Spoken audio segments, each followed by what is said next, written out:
अन्नदाता, पग पग पर है संग तुम्हारे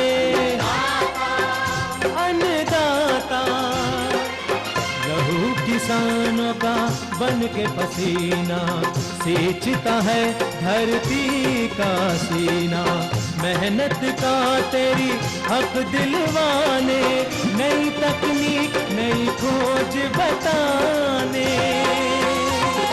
पशुधन को गुणवान बनाना, पौध सुरक्षा को सिखलाना, खेती के सब गुर समझाने, भारत का सरताज बनाने। आठों पहर है संग तुम्हारे अन्नदाता, अन्नदाता। नमस्कार, मैं श्वेता भट्टाचार्य आप सभी दर्शकों का अन्नदाता कार्यक्रम में स्वागत करती हूं। हर रोज की तरह कार्यक्रम में हम लेकर आते हैं खेती बाड़ी से जुड़ी हुई बहुत सी लाभकारी जानकारियां। तो चलिए सबसे पहले देखते हैं क्या है विशेष आज के कार्यक्रम में। अधिक लाभ प्राप्त करने के लिए कैसे करें पॉली हाउस में शिमला मिर्च की खेती। हल्दी की अधिक उपज देने वाली प्रजातियां और वैज्ञानिक बुआई तकनीक। संतरा की खेती करके अच्छी आय ले रहे एक सफल किसान से मुलाकात।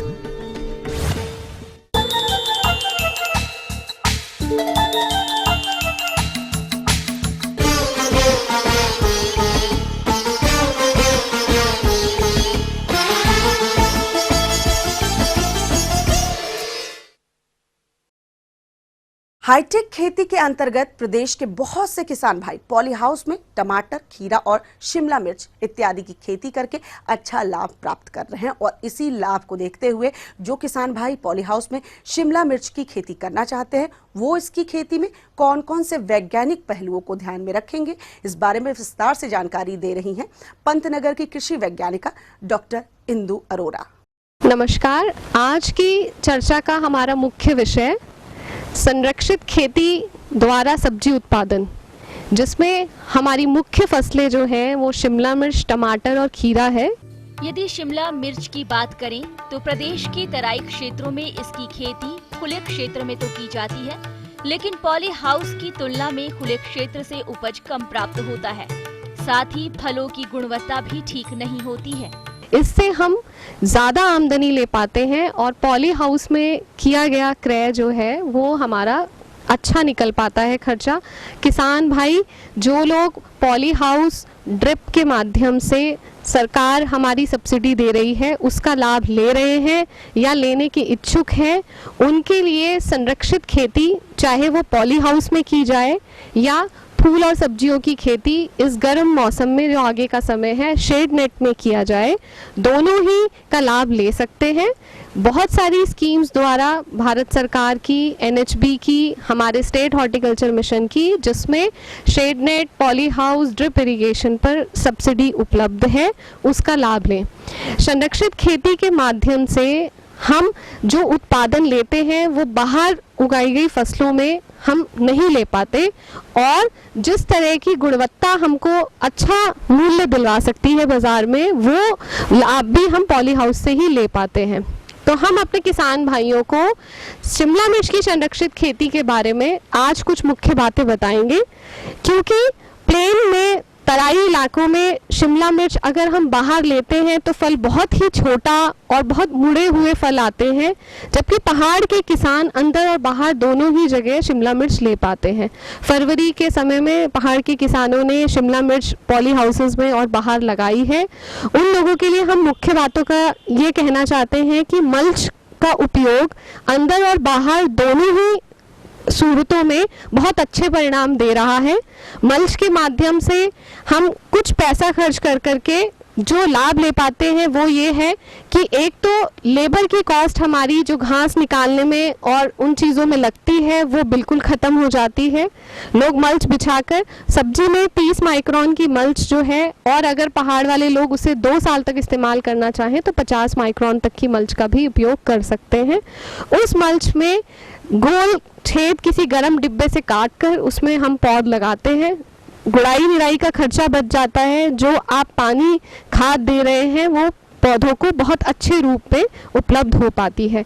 मल्च की गुणवत्ता का एक लाभ ये भी है कि अगर आप ड्रिप सिंचाई पद्धति का उपयोग कर रहे हो और नहीं तो पॉली हाउस शेड नेट में ज़रूर करना ही चाहिए, उसको मल्च के नीचे ही जब वो पाइप रहते हैं तो वहीं पौधों के पास ही बूंद बूंद सिंचाई द्वारा खाद और पानी मल्च के अंदर ही पौधों तक पहुंच जाता है और बहुत अच्छे रूप में पौधों को उपलब्ध हो पाता है। वेंचुरी का उपयोग करें या घुलनशील खादों को पानी में घोलकर ड्रिप के माध्यम से पानी के साथ ही चलाने में बहुत अच्छे परिणाम सामने आ रहे हैं। बाजार में निजी कंपनियों द्वारा तमाम प्रकार के घुलनशील उर्वरक उपलब्ध हैं, जिसको पानी में घोलकर ड्रिप सिस्टम के माध्यम से फसल को दिया जाता है। इन उर्वरकों का काफी कम मात्रा में फसल में प्रयोग होता है, जिसके कारण उर्वरकों पर लागत खर्च भी कम आती है। पॉली हाउस के अंदर शिमला मिर्च लगाने में हमारा लगभग 8 से 9 महीने का फसल चक्र है। अगर प्लेन में वो क्रॉप हम सितंबर अक्टूबर के माह में नर्सरी डालकर और 40 से 45 दिन की नर्सरी को पॉली हाउस में लगा सकते हैं। वहीं जहां तापक्रम और फसल चक्र में कुछ बदलाव मौसम की वजह से आ रहे हैं, इस बार जो ये फसल हमने दिसंबर जनवरी में थोड़ा लेट लगाई है, वो इस समय भी प्लेन में अप्रैल में इस स्थिति में उपलब्ध है और उम्मीद है कि इसको हम ऊपर शेड नेट जो हमने लगाया है 75% का, उससे टेम्परेचर और ह्यूमिडिटी को मेंटेन कर हम इस शेड नेट द्वारा फसल को थोड़ा 2 से 2.5 महीने का चक्र को बढ़ा सकते हैं। जो पहाड़ के किसान जिन्होंने फरवरी के मौसम में अभी शिमला मिर्च लगाई है जनवरी फरवरी में, उन लोगों के लिए भी इन बातों को ध्यान रखने की ज़रूरत है कि जो 5-6 महीने का फसल चक्र है, वहाँ ड्रिप के माध्यम से आप हर 10 से 15 दिन में, जब फसल को लगाए हुए आपकी पौध को लगाए हुए 30 दिन हो गए, उसके बाद 15 दिन के अंतराल से आप घुलनशील खाद का उपयोग नाइट्रोजन और पोटाश का करना शुरू कर सकते हैं। पोटाश का मुख्य उपयोग जब फल बनने लगता है या फूल से फल सेटिंग का समय होता है तब से शुरू होता है। शुरू के समय में नाइट्रोजन की आवश्यकता पौधों को उसकी बढ़त के लिए ज़रूरत होती है। वहीं पोटाश का मुख्य उपयोग जो है फूल से फल बनने की स्थिति में और फल की अच्छी क्वालिटी के गुणवत्ता युक्त लेने के लिए इस्तेमाल में आता है। फास्फोरस का उपयोग बेड बनाते समय और फसल लगाने से पहले ही कर लेने की सलाह दी जाती है। अगर हम बात करते हैं सिंचाई की, तो एक मुख्य बात जो पॉली हाउस में ध्यान देने की है कि कभी भी पॉली हाउस में सिंचाई दिन के समय में ना की जाए। हमेशा स्प्रे करने, दवा डालने का समय 2 से 3 बजे दोपहर के समय का रहता है। हमेशा दोपहर बाद ही स्प्रे किया जाए और जो पानी भी चलाया जाए वो 3, 4, 5 बजे शाम के समय में चलाया जाए, क्योंकि दिन में जब वो पानी भाप बन के उड़ता है तो बहुत सारी बीमारियों को उमस बढ़ाने के कारण निमंत्रण देता है। ये कुछ मुख्य बातें हैं जो पॉली हाउस की खेती की तरफ बढ़ रहे किसानों को जानना ज़रूरी है, ताकि वो उन छोटी गलतियों से बच सकें जिसके द्वारा वो बिना कारण ही नुकसान उठाते हैं। 1000 वर्ग मीटर क्षेत्रफल के पॉली हाउस से 150 से 200 क्विंटल शिमला मिर्च का औसत उत्पादन मिलता है, जो 3000 रुपए प्रति क्विंटल के औसत बाजार भाव से बिकता है। इस प्रकार 1000 वर्ग मीटर से आप 3 से 4 लाख की शुद्ध आय कमा सकते हैं। ये थी कुछ उपयोगी जानकारियां। अब लेते हैं एक छोटा सा ब्रेक, जल्द लौटेंगे और कार्यक्रम में आगे हैं महत्वपूर्ण जानकारियां। बने रहिए हमारे साथ।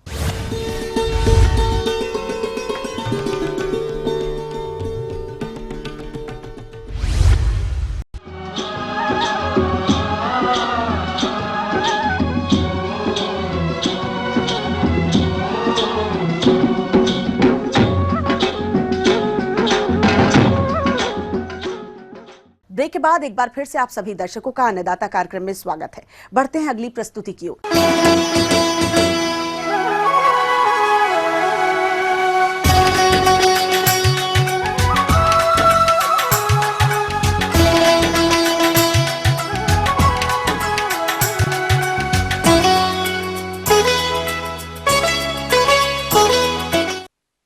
हमारे प्रदेश के जो किसान भाई हल्दी की खेती करना चाहते हैं, उनके लिए बुआई का ये उपयुक्त वक्त चल रहा है। तो इस समय कौन सी उन्नत प्रजातियों का चयन करके इसकी किस तरह से बुआई की जाए, इस विषय पर उचित सुझाव दे रहे हैं पंतनगर कृषि विश्वविद्यालय पंतनगर के डॉक्टर धीरेन्द्र सिंह। किसान भाइयों, अगर आप हल्दी की खेती करना चाहते हैं तो ये बहुत उचित समय है हल्दी बोने का। इसकी बुआई मई तक हो सकती है अगर आपके पास बीज की उपलब्धता है। तो इसकी खेती के लिए सबसे पहले तो ज़मीन का चुनाव बहुत अति आवश्यक है, क्योंकि ये खेती जो है दोमट मिट्टी में अच्छी तरह से होती है। इसके अलावा मटियार मिट्टी में भी इसका खेती हो सकती है। और खेती के लिए आपको ज़मीन को अच्छी तरह से तैयार करना है। तैयार करने के लिए आप सबसे पहले इसमें करीब 20 से 25 टन प्रति हेक्टेयर के हिसाब से सड़ी हुई गोबर की खाद मिला लें। उसके बाद अच्छी तरह से जुताई करें। अब बात आती है उर्वरक प्रबंधन की। तो किसान भाई, फसल की अच्छी वृद्धि और विकास के लिए कब और कितनी मात्रा में आप उर्वरकों का प्रयोग करें, आइए जानते हैं। नाइट्रोजन की 120 किलोग्राम प्रति हेक्टेयर के हिसाब से मात्रा देनी चाहिए, लेकिन बुआई के समय केवल आधी मात्रा ही दें, यानी 60 किलोग्राम प्रति हेक्टेयर के हिसाब से इसमें मिलाएं।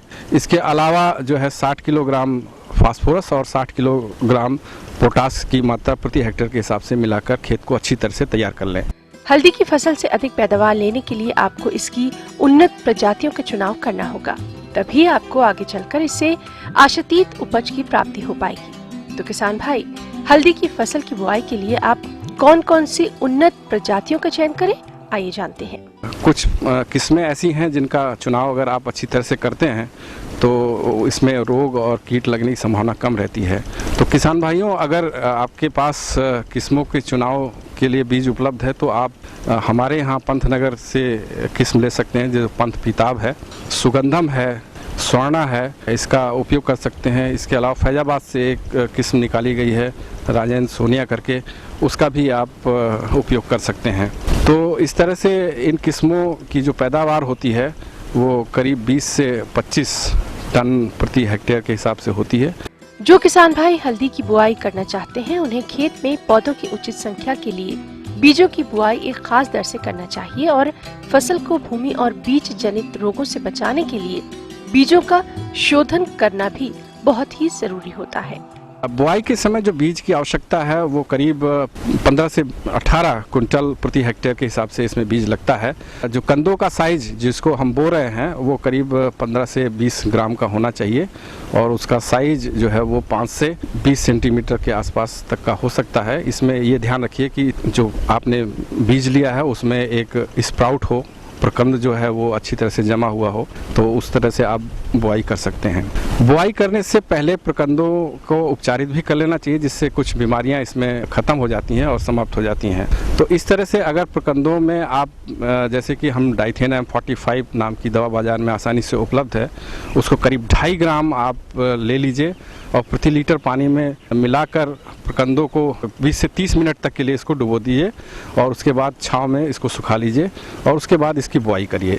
बुआई के लिए पंक्ति से पंक्ति की दूरी होनी चाहिए, वो करीब 50 से 60 सेंटीमीटर होनी चाहिए और प्रकंदों के बीच की दूरी जो है वो करीब 15 से 20 सेंटीमीटर होनी चाहिए। इस तरह से आप बुआई कर लें और बुआई करने के बाद प्रकंदों को ढक दें।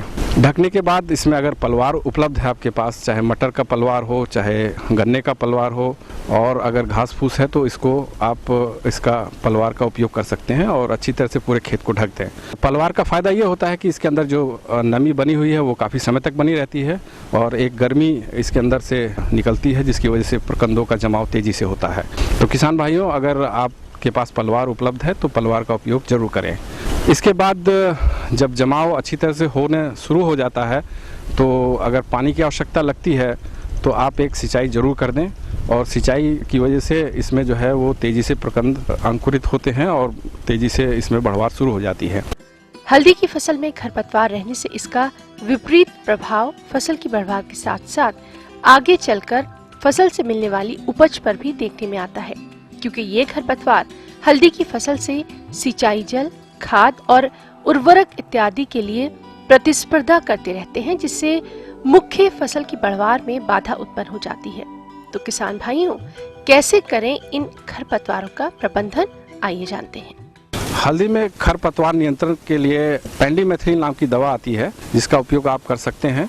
जैसे ही आप बुआई कर लेते हैं उसके तुरंत बाद यानी 48 घंटे के अंदर में आप जो है पेंडिमेथिलिन को छिड़क सकते हैं। इसके लिए करीब 3 ग्राम प्रति लीटर पानी में घोल बनाकर इसका छिड़काव करें।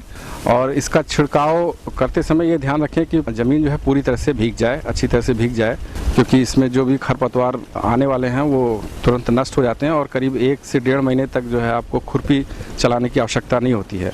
लेकिन 30 से 25 दिन बाद अगर कुछ खरपतवार दिखते हैं तो आप इसको खुरपी द्वारा निराई करके नियंत्रित कर सकते हैं। इसके बाद जब फसल आपकी करीब 45 से 90 दिन की हो जाती है तो इसमें एक बार खाद जो बची हुई शेष मात्रा है नाइट्रोजन की उसको ज़रूर डाल दें। इससे जो पत्तियों की बढ़वार है वो तेज़ी से होती है। नाइट्रोजन की जो शेष मात्रा है उसको 2 भागों में आप वितरित कर सकते हैं। पहली जो भाग है वो आप करीब 45 दिन बाद डालें और दूसरी जो भाग है वो 90 दिन बाद बुआई के खेत में डालें। इस तरह से जो पोषक तत्व हैं ज़मीन के अंदर वो आसानी से पौधों को उपलब्ध होते हैं। तो इस तरह से अगर आप खेती करते हैं तो ये फसल करीब 200 से लेकर 250 दिन की फसल होती है, उसमें आपको करीब 20 से 25 टन प्रति हेक्टेयर के हिसाब से आपको उपज मिलती है।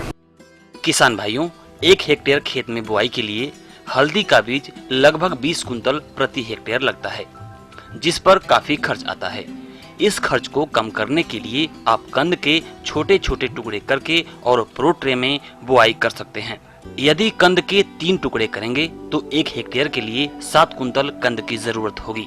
यदि 6 टुकड़े करेंगे तो 3.5 कुंतल कंद की जरूरत होगी। इस प्रकार प्रो ट्रे में टुकड़ों की बुआई करेंगे तो पौधे 30 से 35 दिन में खेत में रोपाई के लिए तैयार हो जाएंगे। आगे और भी है कुछ रोचक जानकारियां, पर यहाँ पर रुकेंगे एक और कमर्शियल ब्रेक के लिए। जल्द हाजिर होते हैं।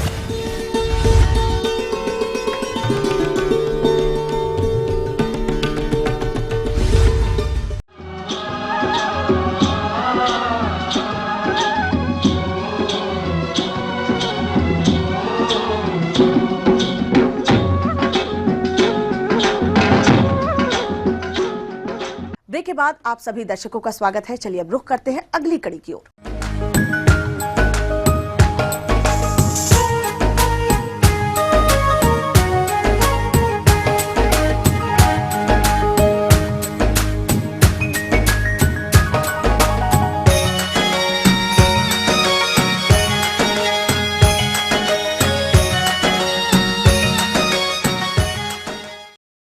संतरा के बागों से देश के बहुत से किसान अच्छा लाभ कमा रहे हैं और इसी लाभ को देखते हुए बिहार राज्य में कुछ प्रगतिशील किसानों ने भी संतरा के बाग लगाए हैं और इन्हीं में से बिहार राज्य के जिला भागलपुर ग्राम नगोचिया के बागवान गोपाल सिंह हैं, जिन्होंने 4 साल पहले संतरा का बाग लगाया था और इससे उनको इस साल अच्छा उत्पादन प्राप्त हुआ।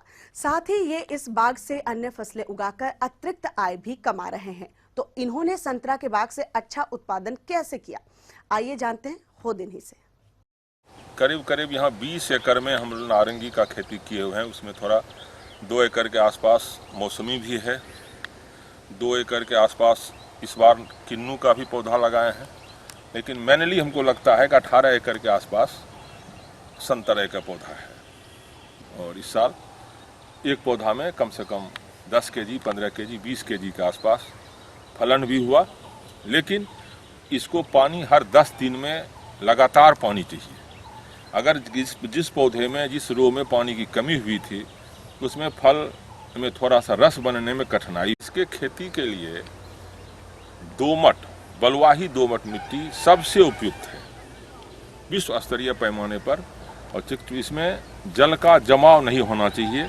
लगाने से पहले एक गड्ढा खोद करके 20 बाय 10 पर, जिसको हम लोग इजराइल पद्धति कहते हैं, इसके पहले वहाँ 20 बाय 20 पर पौधा लगाया जाता था।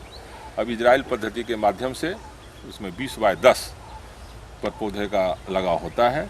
उसके नीचे SSP और कंपोस्ट वगैरह डाल करके हम लोग पौधे का लगाव करते हैं। फिर समय समय पर कीटनाशक और पानी का व्यवस्था होना अत्यंत ही आवश्यक है। हर 10 दिन पर पानी इसमें लगातार चाहिए और आज के दौर में यही एक उपयुक्त क्वालिटी है। और इसके पौधे का भी आयु लगभग 30 वर्ष तक यह फल देते रहेगा। 5 साल के बाद फल देना मुख्य रूप से प्रारंभ करता है। तीसरे साल, चौथे साल भी थोड़ा सा फल होता है, लेकिन उसकी उतनी बहुतायत नहीं होती। पूरे साल भर का प्रबंधन है। हम लोग चाहते हैं कि इसके बीच में जहाँ पर नाला बनाए हुए हैं और उसमें हर 10 दिन पर उसके बीज का खरपतवार हटाते रहते हैं मजदूर के माध्यम से, अपने से। उसके बाद फिर उसमें हर 10 दिन पर पानी, और जहाँ उस तरह का साफ़ सुथरी ज़मीन है उस पर मल्चिंग कर देते हैं। घास पतवार से उसके ज़मीन के नीचे, ऊपर पौधे के नीचे मल्चिंग कर देने से उसमें घास पतवार की भी वृद्धि रुक जाती है और उससे उसका नमी भी बरकरार रहता है। अभी का जो इसमें समय है, इसमें फूल आ रहा है, फूल के साथ दाना भी शुरू हो गया है, जिस दाने का प्रारूप हम लोग अभी देख रहे हैं मटर के दाने के बराबर। जब यह फिर दाना हो जाएगा तो इसमें हम लोग फिर पटवन शुरू करेंगे और वह फिर प्रत्येक 10 दिन के अंतराल पर पानी इसमें दिया जाएगा। लोग इसमें मुख्य रूप से पत्ती चूसक, इसमें पत्ते पर इस तरह का दाग बन जाता है, इस तरह का, यही पत्ती चूसक कीड़ा जो है, इसको इसी का दाग है। इसी के प्रबंधन के लिए हम लोग इसमें दवाई का इस्तेमाल करते हैं। जो दवाई स्थानीय मार्केट में अगर उपलब्ध नहीं है फिर हम लोग पटना वगैरह जा कर के उस दवाई को लाते हैं। और यहाँ हम लोग प्रूनिंग का भी आवश्यकता नहीं हुआ है। जब फिर उस तरह का कोई विशेष व्यवस्था होगा फिर प्रूनिंग पर हम लोग विचार करेंगे। अभी उस तरह की कोई आवश्यकता नहीं हुई है। आज के समय में इनके 15 एकड़ क्षेत्र में संतरे यानी नारंगी के पौधे लगे हुए हैं जो कि फलन अवस्था पर हैं और इसके प्रति वृक्ष 15 से 20 किलोग्राम फल उत्पादन होने की संभावना है। साथ ही 2.5 एकड़ क्षेत्र में मौसमी के वृक्ष लगे हुए हैं और इनसे भी अच्छा उत्पादन मिलने की आशा है। और आइए अब जानते हैं इनके संतरे की खेती में इनके आय व्यय के बारे में। क्योंकि इसमें एक मुख्य दिक्कत क्या है, कम से कम 4 साल तक इसमें जो आप लागत लगा रहे हैं वह लागत आपका लगते चला जाएगा, क्योंकि पौधे का कीमत है, उसका मेंटेनेंस है, पानी है। 4 साल तक रिटर्न जो है हमको लगता है 1 साल में मिनिमम मेंटेनेंस 1 एकड़ में 25,000 रुपया कम से कम। और फिर प्रथम वर्ष जिस साल हम लोग लगा रहे हैं 180 रुपया से लेकर के 100 रुपये तक पौधे का कीमत वहाँ से आकर के यहाँ पड़ता है। और उस हिसाब से अगर हम लोग 170 पौधा है तो 20,000 का लागत वो हो गया। मोटा मोटी 1.25 लाख से 1.5 लाख रुपया 1 एकड़ तैयार करने में कम से कम उसमें लागत लगेगा। तब 4 साल का पौधा होगा, उसके बाद फिर उससे कुछ आमदनी प्राप्त की जाएगी। और जो अनुमानतः अगर एक गाछ में कम से कम 50 पौधा होता है, 50 केजी भी फल आता है, वह हिसाब किताब से लगभग 2 लाख रुपये का आय देगा। और उसके बाद फिर आपका 30 साल तक लगभग यही व्यवस्था और फल की क्षमता बढ़ेगी ही। शुद्ध लाभ 1 लाख रुपया से 1.5 लाख रुपये तक हम लोग शुद्ध लाभ प्राप्त कर सकते हैं प्रति वर्ष। और इसमें फिर प्राकृतिक आपदा से भी बहुत हानि की संभावना नहीं रहती है, नहीं के बराबर। इसमें हम लोग जो पौधा नया लगाते हैं, जिस बीच में जो दूरी बचता है 20 फीट का, इसके अंतर्गत हम लोग इससे बंधा गोभी, फूल गोभी या फिर कद्दू, झींगा, नेनुआ, करेले का खेती अगर मल्चिंग के माध्यम से हो तो बहुत ही अच्छा होगा। ऐसे भी हम लोग ऐसे लगा देते हैं, लेकिन इसकी खेती 4 साल में जिसमें कि आमदनी नहीं होना है, केवल लागत ही लगना है, उस लागत के विरुद्ध थोड़ा सा लाभ, कभी कभी तो फिर सब्जी का भी कीमत है ही नहीं, कुछ नहीं 2 रुपया 2.5 रुपया केजी है, लेकिन कुछ न कुछ कीमत जो मिलेगा उससे कुछ न कुछ लाभ हो जाता है। इससे हम लोग 4 साल का जो समय है इसमें थोड़ा लाभ 10,000 15,000 प्रति एकड़ के हिसाब से सब्जी के माध्यम से लिया जा सकता है।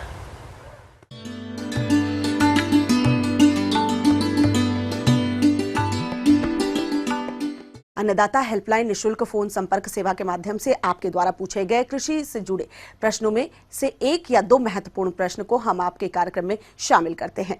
इसी के तहत आज का चयनित प्रश्न और उसका जवाब इस प्रकार है। निःशुल्क अन्नदाता हेल्पलाइन में आज हमने जिस प्रश्न को शामिल किया है उसे पूछा है, तुलसीपुर आजमगढ़ के बच्चा लाल कुशवाहा ने आपने गन्ने की फसल में चोटी वेधक कीट के नियंत्रण पर जानकारी चाहिए है, तो इसके लिए देखिए कार्यक्रम का यह अंश। इस समय गन्ने में जो है सबसे ज़्यादा चोटी वेधक कीट का प्रकोप है। इसकी तितली जो है सफ़ेद रंग की होती है, एकदम चांदी के सफ़ेद जैसे रंग की होती है, और ये जो है पत्ती की निचली सतह पर अंडे देती है। और इसकी जो मादा तितली होती है, अंडे देने के बाद उसके उदरांत पर जो है लाल रंग के बाल होते हैं, उन बालों से उन अंडों को ढक देती है, तो उससे वो अंड समूह जो है एकदम कत्थे रंग का दिखाई देता है। तो उससे जब गिड़ार निकलती है, छोटे छोटे बच्चे निकलते हैं, तो पत्तियों पर रेंगते हैं, और पत्तियों पर रेंगने के बाद वो जो है मध्य सिरा, पत्ती की मध्य सिरा जो होती है, उसमें छेद करके उसी में अंदर अंदर जाते हैं और वृद्धि शिखा जो होती है पौधे की, उस पर पहुंच जाते हैं। वहां पर जाकर के अपना खाते हैं और अपना विकास करते हैं, और उस वृद्धि शिखा को पूरी तरह काट देते हैं, जिससे कि गोफ सूख जाती है। उस गोफ को हम लोग डेड हर्ट कहते हैं। जैसा कि आप देख रहे हैं, इसमें ये सूखा हुआ है और इसमें जो है डेड हर्ट बन चुका है। ये इस कीट की 5 पीढ़ी पूरी होती हैं, एक साल में 5 पीढ़ी पूरी करता है। जो इस समय जो आई हुई है पहली पीढ़ी है। इसके नियंत्रण के लिए हम लोग विचार करते हैं, और उस समय कार्बोफ्यूरान नाम की एक दवाई आती है, जिसके 33 किलोग्राम दाने हम जड़ों में पौधे की जड़ों में डलवाते हैं, नाली नाली, और उससे इस कीट का नियंत्रण अच्छी तरह से किया जा सकता है। दवाई डालते समय खेत में नमी होनी चाहिए।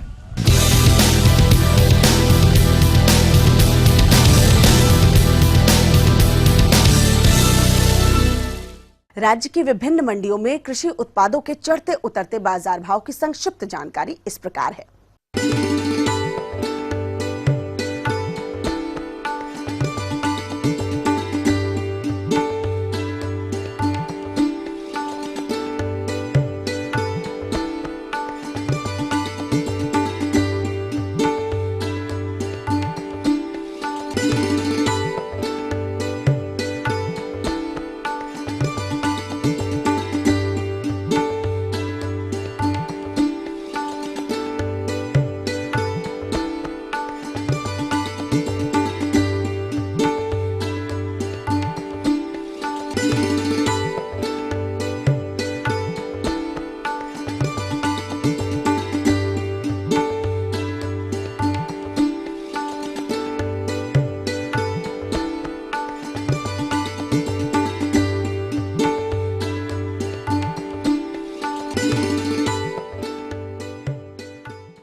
हम ये उम्मीद करते हैं कि आज का कार्यक्रम आप सभी दर्शकों के लिए उपयोगी रहा होगा।